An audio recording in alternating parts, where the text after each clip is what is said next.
Hello and welcome. I'm Manealge Tedemet, Senior Product Manager at Tiled, member of 2021 Women in Product Content Selection Committee, and Women in Product Chapter Lead San Diego. Welcome to the Spotlight on Skill Stage. Before we get started, I do want to take a moment to thank our sponsors, without whom this event would not be possible. Please be sure to add questions in the chat to be answered. During this session, Bringing Your Vision to Life, we have two wonderful speakers. First on stage, we have Sarah Sprague. Sarah is the VP of Product and Technology and at the BACH and is committed to helping others both see that they have the capability of being a product leader and act as the type of product leaders we need more of in the tech space. She will be sharing her experience and expertise with you during her presentation, Making Better and Faster Product Decisions, a Framework. Please join me in welcoming Sarah to our stage. So I did something kind of radical in 2019 at the beginning of the year, which was to leave a job as the lead product manager, first PM at an early stage company, also happened to be chief of staff, and go on a year of traveling. I sold all my belongings. I got rid of my apartment in New York City. Luckily, I didn't have a pet or anything, so I didn't need to deal with anything beyond that. But I decided to travel outside of the US, living in a different country every month for a year. I lived in Latin America for the first 4 months, headed over to Asia for the summer. It was very hot. And then I finished the year in Europe. And I made a very critical decision during this time, was that I really did want to continue working as well. So while I was traveling and living out of one suitcase with very few possessions, I also was working full-time, still as a product manager and a product leader as I traveled. You might be thinking, I must have hated my job or hated my life, and that's why I made this critical decision. But it's actually almost the opposite. This had been the second role where I was the first product manager at early stage, high growth company. I've been doing product for the last decade, as a lot of us do, starting as more of a PM, moving into various team lead roles, and ultimately becoming a product leader at these startup companies. And I had felt like I had really found the combination of what I love to do. I love product. I love figuring things out from scratch in the early stage and kind of the madness of it. And then I love figuring out how to just take advantage of what's working and really go hard during that growth stage of a company. And I also felt like I was doing a pretty good job. The products I was working on were seeing various levels of success. The teams I was working on were high-performing teams, and it was lots of good indicators there.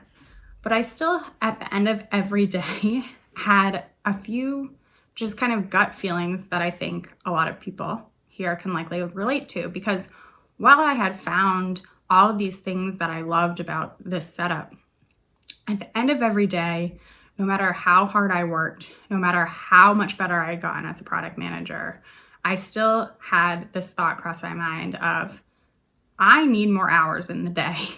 There's literally no other way for me to be able to do this job effectively other than figuring out a way to time travel. Or similar thought, slightly different variation that maybe you've had before as well is, I'm literally never going to get everything done that I need to get done. I'm never going to get to the bottom of my to-do list. I was so efficient today. I figured out how to do all these things quickly. I'm still not at the end.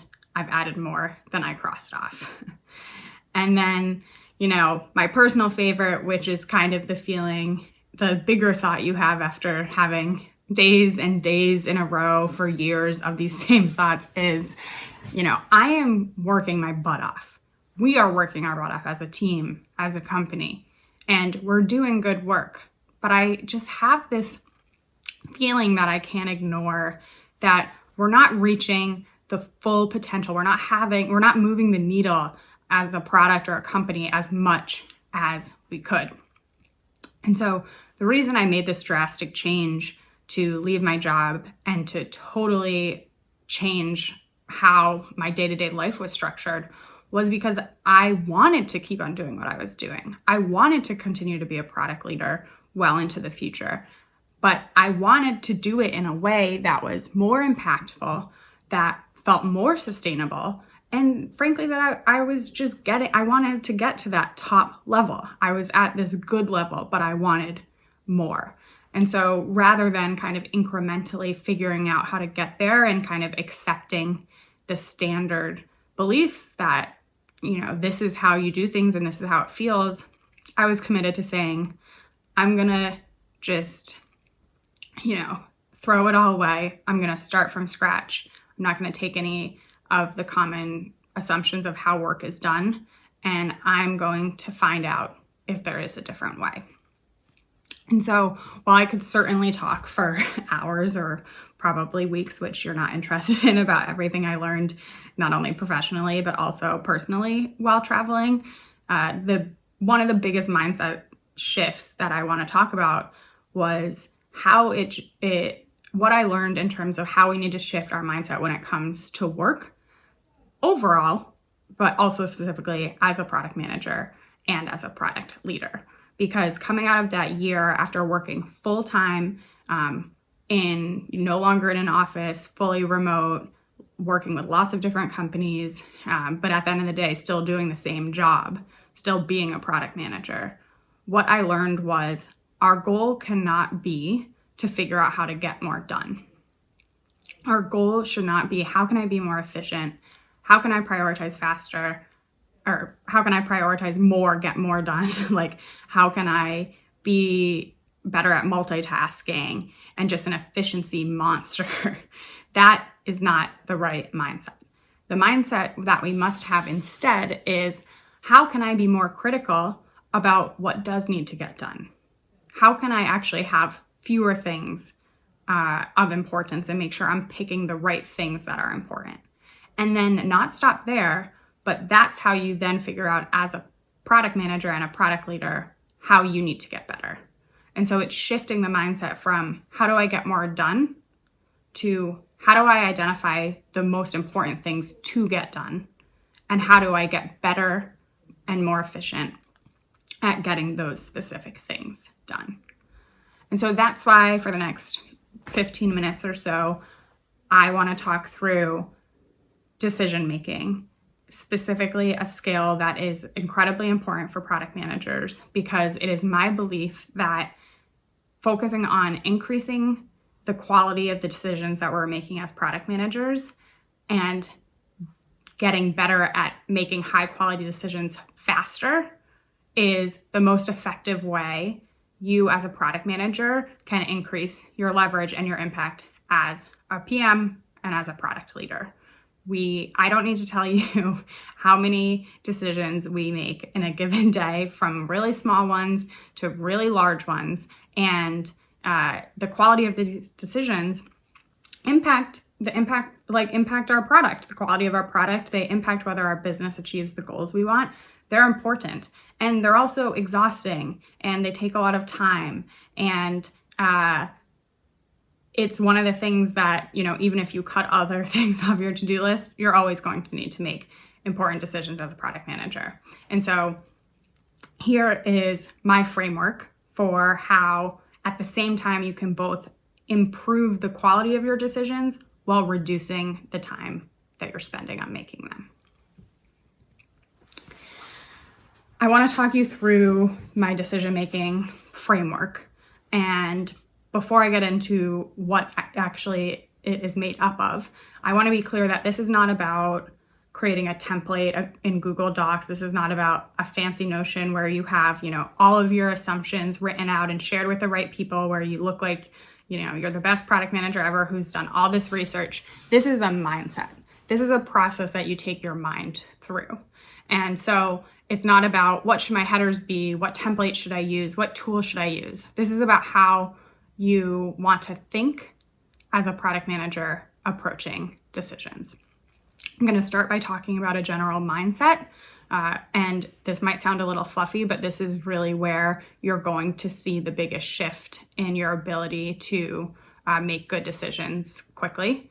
And then talk through the 3 phases on top of that mindset around framing the decision, around incorporating all the important information in making the actual decision, and then in how you bring the team along and communicate with them throughout that process.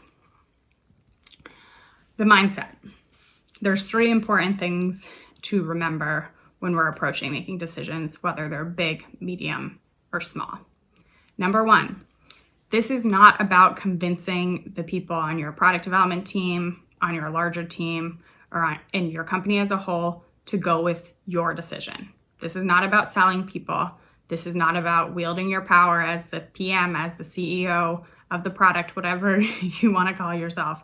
This is about getting to the best decision for your team, for your product, and for your company. I do not care if we, at the end of the decision-making process, land on what I originally thought was the best decision or what someone else has thought. Ideally, I don't even remember who thought what throughout the end of it, because it's not about that. This is not, people will, even if you're the smartest PM, hardest working PM, really making good decisions, if they consistently feel like you're just trying to convince them of your thoughts rather than, regardless of whose thoughts they are, just get to the best product and company success, they're going to notice this over time. And so that is the first critical mindset. Irrelevant of what the decision actually is, whose idea it is, this is about getting to the best decision to support your product and company goals. Moving from there, it's about, again, putting the ego inside and not being worried about being wrong. So it's human nature to actually feel more pain when it comes to getting something wrong and like making a decision and having it be incorrect than the reward you feel when you do the opposite, when you do something right. And so we're naturally programmed to subconsciously avoid making wrong decisions more than other things that we're trying to achieve. And so one thing you constantly need to fight in this decision-making process is you are not trying to prioritize making fewer wrong decisions. What you're trying to prioritize is the speed to validating what the right decision is. And so what that means is you could actually make a decision and then improve that decision and then improve that decision 3 times and then get to a point where you're like, okay, I know we've made the right call now. You could iterate on that 3 times in a shorter amount of time than it could take you to do analysis and get to the best call. And at the end of the day, maybe in those 2 cases, the decision was the same, but the one where you took the time to try to not make a mistake in public took you longer. And so you've wasted time from your company, from your team, from your product validation. And so you start with the mindset of, it's not about my decision or my opinion, it's about the goals of the company. You layer on top of that, and I don't actually care if we're wrong or we get it wrong. I care about speed to getting it right. And then moving forward to actually making the decision is how we approach making the call. Not all decisions are created equal. So prioritizing speed and how much you prioritize it and how you actually go through the steps moving forward, you need to remind yourself, while this mindset I'm taking you through is the same for all of them, exactly how long it takes you to complete each step, exactly who you involve in each step, exactly what data you pull in each step. This is not a cookie cutter process. Every decision is different. Every decision deserves a different level of effort, a different level of care, because they have different levels of risk. And so you cannot take this one framework, or you cannot take this one template or this one meeting process or this one group of people and apply it to every decision you make. You take the mindset, and based on how you frame it, you decide how much needs to be pulled in for each decision and how much doesn't need to. So let's get into that. Once you are going in with this, very mature and clear mindset to all your decisions, how do you actually make the decision? First, framing. And once again, framing this decision can be done 30 seconds in your mind. It does not need to be some formal output. It could be if it needs to be. But what you're trying to figure out at the immediate outset of any decision that gets brought up, let's say you're in daily stand-up, okay? You're talking with your engineers and your designers. Someone's working on a ticket, and while they're going off the design spec, they realize it's designed to look like this, but I think if we make this small change to the interaction, it will be more obvious to our users of how to use it. Small decision that needs to be made. This happens multiple times in a stand-up every day. First question you ask yourself is, how impactful, how big is this decision? How much of an impact is it? How risky is it? Is it irreversible? Is it irreversible is the one I want you to focus on. We naturally think more decisions are irreversible than they really are. A lot of times people think it's a one-way door decision. Once we've done it, it's out there, people have seen it, the business has seen it, we can't go back. And so they think it's riskier than it really is. I would argue that 90% of your decisions are actually two-way door decisions. It's very easy to change it. It actually, most people won't notice. And you are wasting time on cycling through these decisions that you think are higher risk than they really are. And so framing the decision is first being honest. How risky is this? The majority of the time it's low risk. And so you can give yourself the freedom to make a decision quickly rather than agonizing over it. In order to do that, that's when you start thinking through, all right, what are the trade-offs of this decision? How will this decision potentially impact our users? Depending on the type of product, you have to think through your various user groups, potential customers. Maybe it's a marketplace where you have two sides and you have vendors, your internal users. Also taking that the next step further is like, how does it impact them? And then the business downstream. Is this around growth? Is this around engagement and retention? Is this around revenue? These are things that you're probably more naturally used to thinking about. Once you know and you've level set with yourself the level of risk of this decision, this is just a thought process you can run through in your mind really quickly in the stand-up example. If we're following that, okay, we were going to do A because we thought it'd be a higher chance that people use this feature and therefore lead to more bookings, which has a higher chance on revenue. Engineer is proposing to do B instead. I think it could potentially either increase or decrease the usage of the feature. I think it's a low risk because we could easily make a change after the fact once we see how the data is. And I don't see downstream major impacts to internal users or any negative ramifications from this. So I'm going to quickly talk this through and stand up, make the call. So when you're actually making the decision, this is where you want to leverage what you already know as a product manager. Sometimes if it's a bigger analysis or a really impactful business decision, you will need to take days, hours, weeks, whatever the level of decision is to re-pull new information. And you certainly don't want to be afraid to admit when you don't know something. But a lot of times you have enough context already as a product manager. We're doing regular analysis of how our product is being used through our quantitative product analytics tools. We're doing regular user interviews, talking to our customers, seeing why they purchase, reading bug reports and questions they have on the product. And so in the stand-up example we're talking about, rather than saying, that's a good question, let me go back to my computer, pull up this really specific analysis to make the best right decision, we know it's low risk. I can remember last week, I analyzed a different feature that was not exactly the same, but similar interaction. I know how people used it. I talked to a couple users last week where they were giving me some anecdotal information about how they used our product. And I can put those things together to say, you know what, I hear your point, but for these reasons, let's go with A, option A. Once you've kind of pulled from your arsenal of knowledge, this is when I do a quick blind spot check. I have one person on my team who he seems to always approach problems from a different perspective than me. And it's super valuable because while we often don't agree, it makes me check to say, what am I missing? If I'm really deep in analytics, is he helping me see it from the other side or vice versa? And so, maybe I can make a call, unblock the team, they can keep moving, but I'll swing by my kind of blind spot checker's desk afterwards just to say, hey, we're moving forward with this. What do you think? Like, what are your thoughts about that? And it just helps you make sure that you're not accidentally putting blinders onto something that you should be taking more seriously.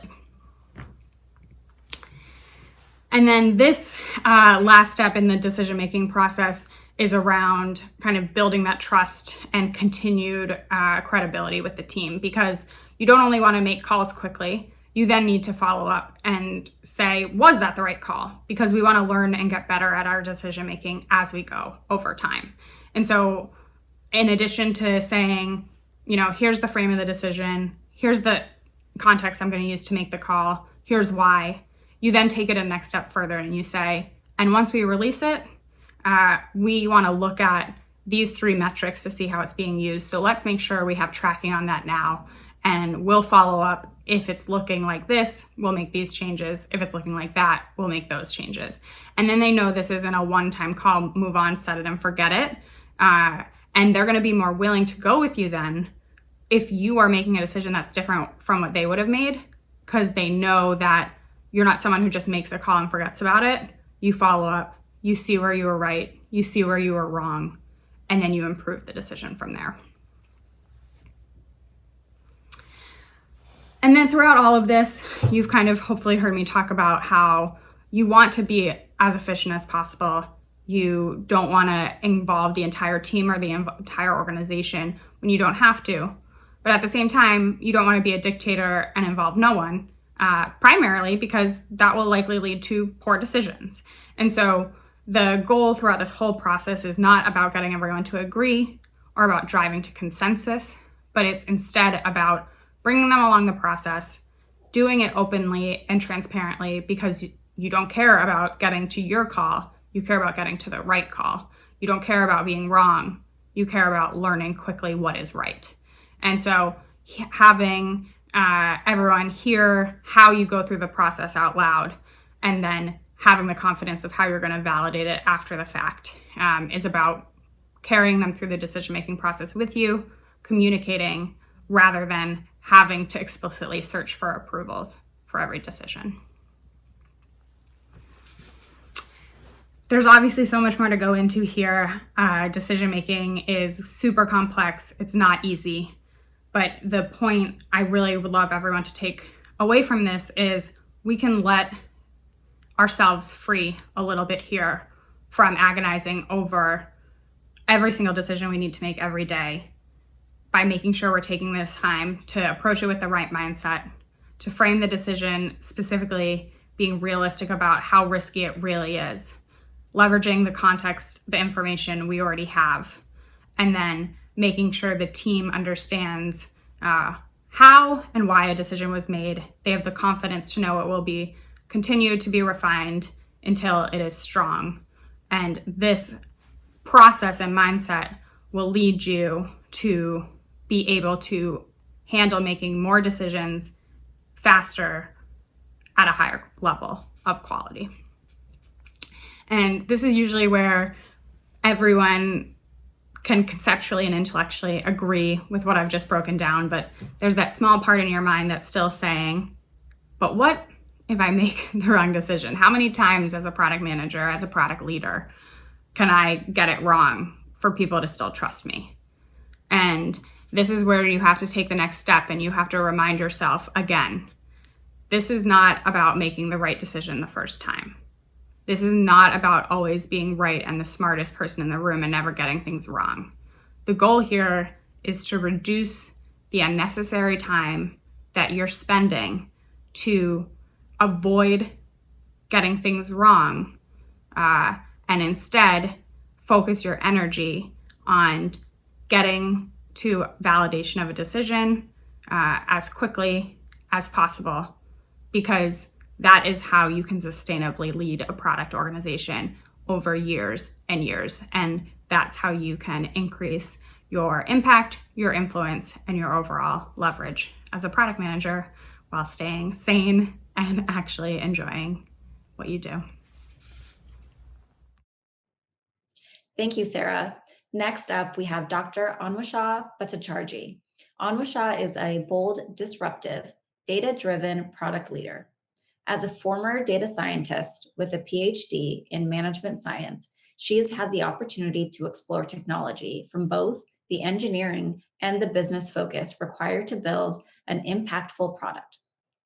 Her focus on customer needs and her ability to apply the perfect combination of data driven product design and UX has enabled her to create powerful products within the travel industry as the head of hotel fintech at Hopper. Join me in welcoming Anwesha to our stage for her presentation, Guide Your Roadmap with Data. I'm Anwesha Bhattacharjee. I'm the head of hotel fintech at Hopper. And if you don't know what that is, we're a travel app that provides amazing deals on flights, on hotel stays, and car rentals. Thank you so much for taking the time to attend my session on how to guide your roadmap with data. Before I continue, a little bit about myself. So I graduated with a PhD in management science from UT Dallas in 2016 and started my career as a data scientist at Sabre, which is a travel company also. I then switched to product management in the B2B setup, and I was basically managing a couple of APIs within a larger API suite. And then I moved over to Hopper, which is a B2C, where I was managing a different set of fintech product lines within the hotels division, and now I head up the hotels division. So if you walk out of the session and you don't remember anything else, just remember three things. One, test and learn works. Iterative building, test and learn are all buzzwords we hear a lot in the product management space, but it actually does work, and there is a way in which we can approach testing as part of building an MVP. Two, it's possible to be data-driven and actually collect and analyze data from these tests in a way to, three, guide your roadmap and actually build it in such a way that it's completely informed by data. So we're a travel company, right? And 2020 with COVID-19 wasn't exactly the best year for travel. Despite that, Hopper as a company grew 100% year over year last year. How did we do that? And within that, specifically, hotels grew as well. Well, within our team, we actually changed the way we work in how we approach product development at Hopper, for us at Hopper Hotels, and figured out how we could stay relevant and thrive and come out of the pandemic not only where we were before, but even beyond that and better than where we were before. So if you look at where we were, March 2020, we started off the year really great. March 2020, mid-March, boom. All of the travel stops, there are travel bans, people don't know when they can travel again. We see our revenues just dip. April 2020, my team, 4 developers, including my team lead, who's amazing, and my revenue leader, and I'm the product manager, we get together and we figure out how can we build products that our customers need at this time. Prior to that, we were working on other things. In April 2020, we just had this moment of we need to do something because our customers are struggling. A lot of them want to travel. They want to take road trips. They need a place to stay, but they're really, really hesitant in how they plan their trips. Because let's face it, you could make a hotel booking that's non-refundable in May of 2020 and you didn't know if you could actually travel in June or July. People were really, really nervous to put their money down. They didn't know what the different travel bans would look like. They didn't know how long it was going to last. And we needed to get them something quick. If you see the red line in this chart, that's hotels overall. And as you can see, in May, we were pretty low, but we started recovering well in June all the way up to March 2021. The blue line is our team's work. We were at $0 in April 2020. We made no contribution to Hopper's business in April 2020. But with product innovation, constant test and learn, and figuring out what the next big thing was for us to build and focus on, we were able to go to 33% of hotels business in 6 months. And if you notice, we're still keeping pace even as demand returns. So a lot of the things we built actually are continuing to be remain relevant in the market even now. So how did we do that? Well, we used a lot of data, a lot of testing, and we kept our eyes on what really needed to change for our product to keep improving. As with everything else, where do you start, right? The step one is to figure out what are your goals for the product. In terms of what we wanted to do for our customers, we wanted to make travel planning even less stressful during a pandemic, and we wanted to give them tools that would give them an option to put down less money or get their money back as they were planning their travel because of the uncertainty around it. On the business side, of course, our goal was to increase our revenues, because what we were seeing is because of COVID, a lot of hotels were making their rates go low. And when hotel rates go low, no matter how many bookings we make, our revenue share goes down, right? And so we needed a way to also create other revenue streams that weren't just reliant on bookings and booking transactions. The next step for us was to quantify the impact of everything that we wanted to build. Now, we had no product lines, right? So we were literally thinking of ideas from scratch. There was obviously a lot of testing that we were going to do to figure out if these ideas actually had product market fit. So we're looking at building this roadmap and we're going, okay, for each of these ideas, here are some things we can build. Now, do we know if we built this feature or in part of this new product, what would be the outcome on our bottom line?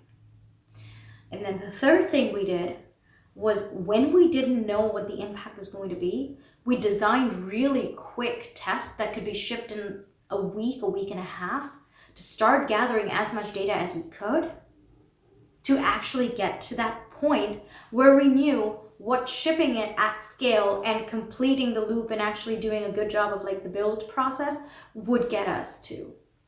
So a lot of times we would ship these tests that actually were hollow shells just so we could get a quick signal, and then we would know, is this even worth building out? Are customers really going to want this? The easiest way to do that is to have what I like to call it, think of your product as a black box, right? It does things and whatever, it's the way it's designed. But then there are these things that you put into the black box, and then you get outputs out of the black box. The inputs to the black box are actually things that can affect your outputs, right? So these are metrics that affect product performance. Typical inputs can look like liquidity, attach. Typical outputs are RPT, conversion, ROI, what have you. And basically think of these as knobs, right? So if you think about, it's this delicate balance of different inputs. And when you change each input, you know exactly what the output is going to look like. You can have multiple inputs and you can have multiple outputs. And so your goal is always to figure out, if I increase one input by 10%, 20%, 30%, what does that mean for my bottom line? What does that mean for my RPT or for my conversion? If I increase liquidity by 20%, does my conversion go up by 20%?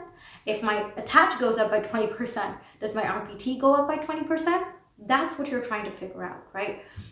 And often with a new product, you don't actually have that. You don't know what the inputs, well, you know what the inputs are, but you don't know how the inputs affect the outputs.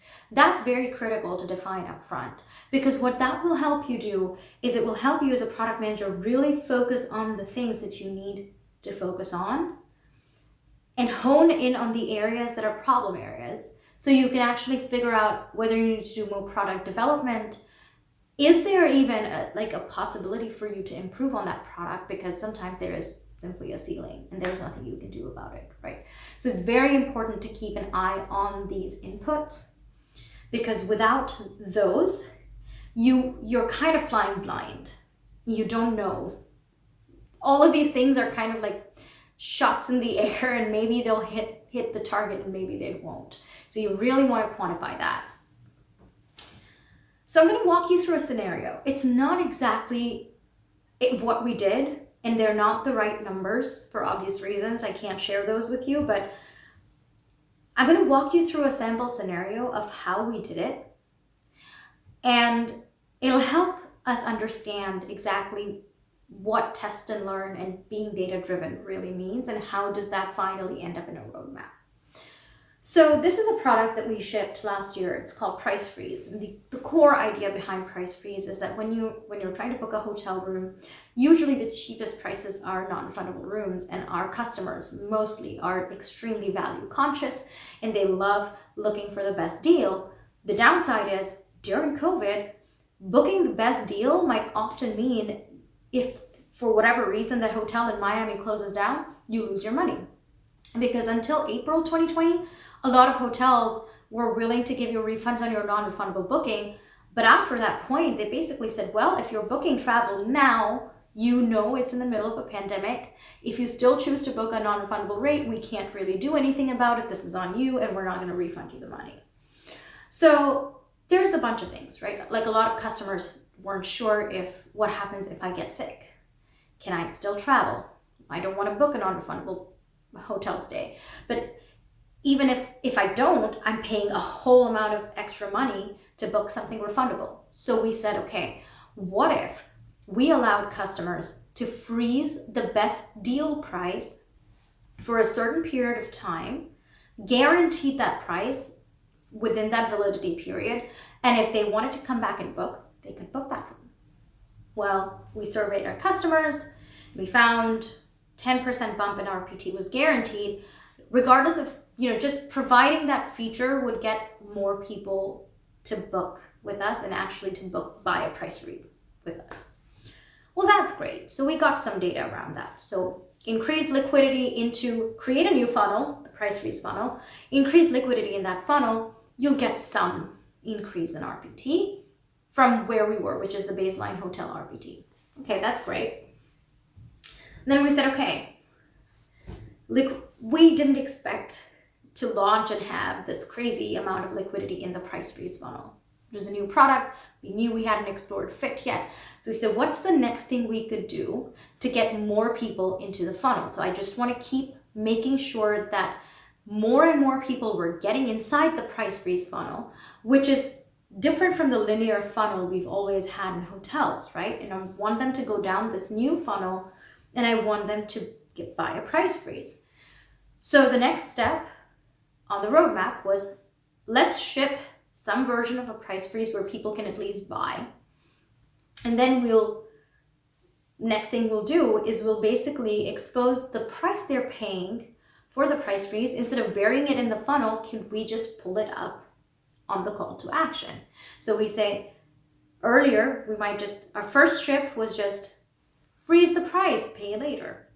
Step 2, freeze for $20, pay the rest later.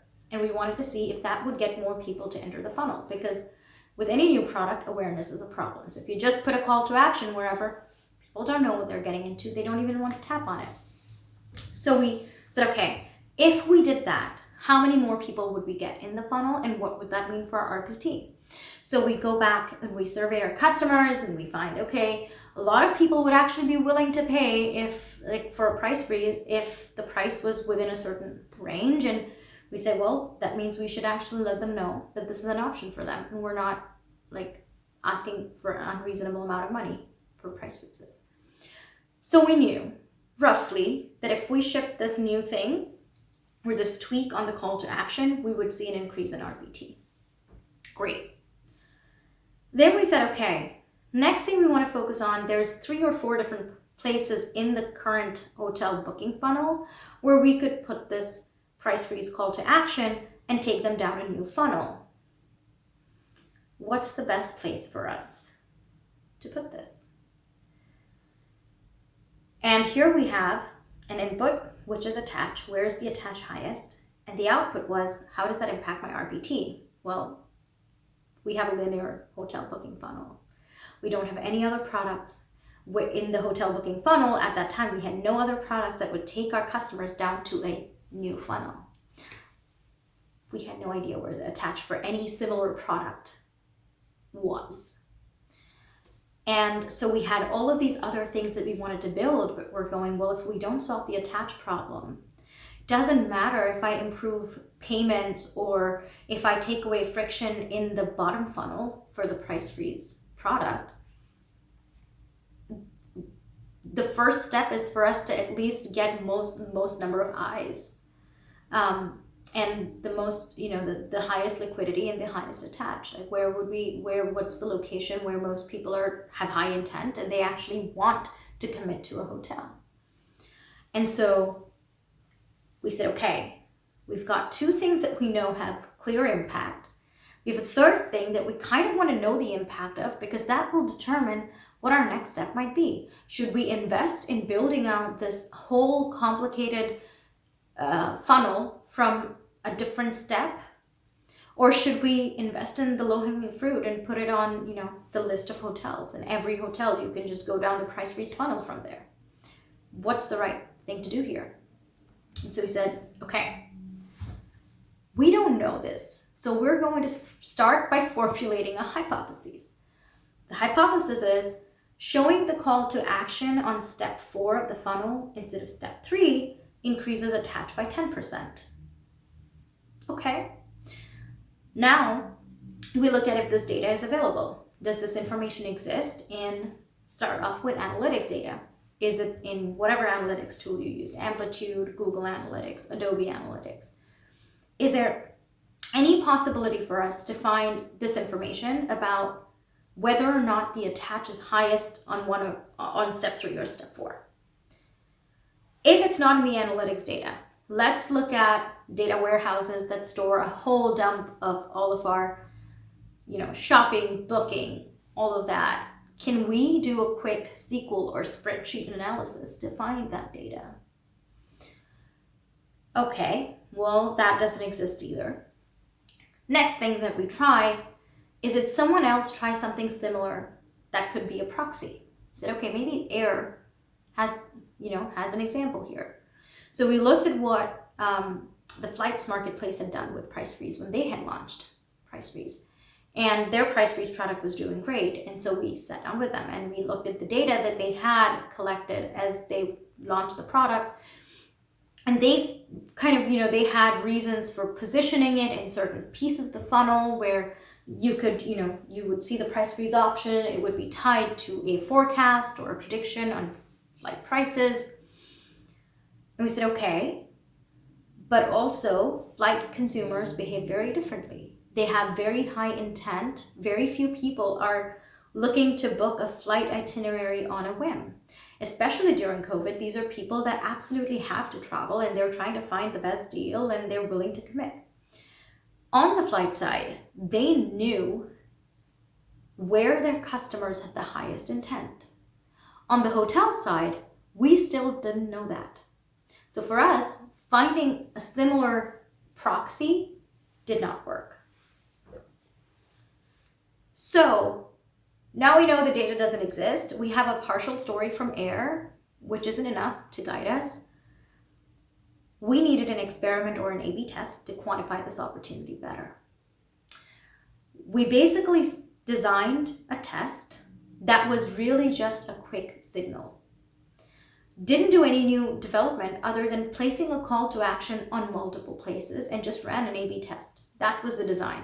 We would put the Price Freeze call to action on step 3 and on step 4, and we would see which one did better in terms of getting more people in the funnel and ultimately attach. And now, this is the process that you have for literally you have quite a few hypotheses ready to go, right? That's what happens. So this is only one example, but you could imagine a scenario where you say, okay, I've got 2 problems in my funnel. I need to get more people in the funnel that are not attaching. So part 1 is, where's the intent high? That's why they're not entering the funnel. But then part 2 is, on the attach, they drop off on payments. Is it payments? Is it something else? Is there a different way I could process their payments that would help them? Could I make this less friction, a frictionless process for them? Would that impact my RPT? So there's constantly what you're going to find is with a new product, which doesn't have fit yet, you're running into this issue of, I could build 20 things But of those 20 things, I only know the impact 2 of those things have, and the other 18 are blind unknowns. And I don't know what to prioritize first because I don't know. I don't have the impact. And so what we did is we basically formulated hypotheses across the board for each of these unknowns that we had no idea for. And we designed tests around them. So if you had the data, you put a number next to it. If you don't have the data, you design a test. And you've got this situation now where you've got deliverable, impact, hypotheses, test plan. Now you're in this process where you're kind of prioritizing this, right? You want to ship things that you know have some impact, but you also want to ship some tests, which will help you figure out in your next road mapping iteration, what are the most important things? And that's where this delicate balance of testing and building comes into play. So what we did a lot of times is, because we were launching 4 different product lines, we would test one product as we were building another product, right? So we would say, test this feature on price freeze while we build out something for cancel for any reason protection. And while we were building, the test would just soak, we would get some data, we would know what the next big thing to build for price freeze would be. CFAR would have already shipped, cancel for any reason would have already shipped at that point, and then we would go to, okay, what do we not know about this new product? What's the next thing we should be testing for product 2? And that's basically how we did it. We just interlocked our testing and our build. So while we were testing for one product, building for another product, testing for one product, building for another product. And that's the way we built our roadmap. So at every given point, anytime you got a test, you launched a test, that data helped me figure out what would be the next thing on my roadmap. So I might have something else lined up for my roadmap and see the results from a test come back and say, okay, well, this is basically telling me I need to prioritize something else now because what I had planned has way lower impact than what I'm seeing from this test. So ultimately what this means is your roadmap would look something like this. You know your 2 deliverables, your 3rd deliverable is a test, and your 4th deliverable is basically, oh wait, the test said the call to action was really, really valuable and had more, would have more attached if you put it on step 4. So let's build it out on step 4. And it continues, right? So it's iterative. You're constantly in this loop of trying to find what's the most impactful thing. Most of the time, you don't know what that is. So you're going to design a test. You're going to look at the analytics data, the SQL data, or proxies and figure out what's the impact, right? So ultimately, you're in this constant loop of gathering data and of testing when you don't have data so you can gather data, which then tells you what is your impact for each of these things that you're trying to build and what should you be building next because it's really going to have the most impact. It helps us get out of this loop of let's just pick the low-hanging fruit and try. It actually helps us methodically and strategically work through the priorities and focus on those inputs and figure out which ones really need our focus, even if they're hard problems to solve. Let's try a bunch of things to solve those problems and see if they work. And instead of just throwing a bunch of things out there and trying a bunch of design changes or product changes, this actually allowed us to really approach building out these products in a way where we were constantly getting feedback from our customers through analytics and testing. And that would tell us that this is the right thing for us to do because customers want it. And with that, thank you so much for attending this session and for your time. I really look forward to the live Q&A right after this.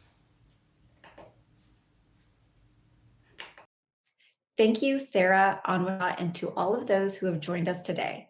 Did you enjoy this as much as I did? Connect with our speakers in our follow-up interactive sessions later today. Check the agenda for more details. Coming up tomorrow on the stage, we have Envisioning and Developing a Successful Product.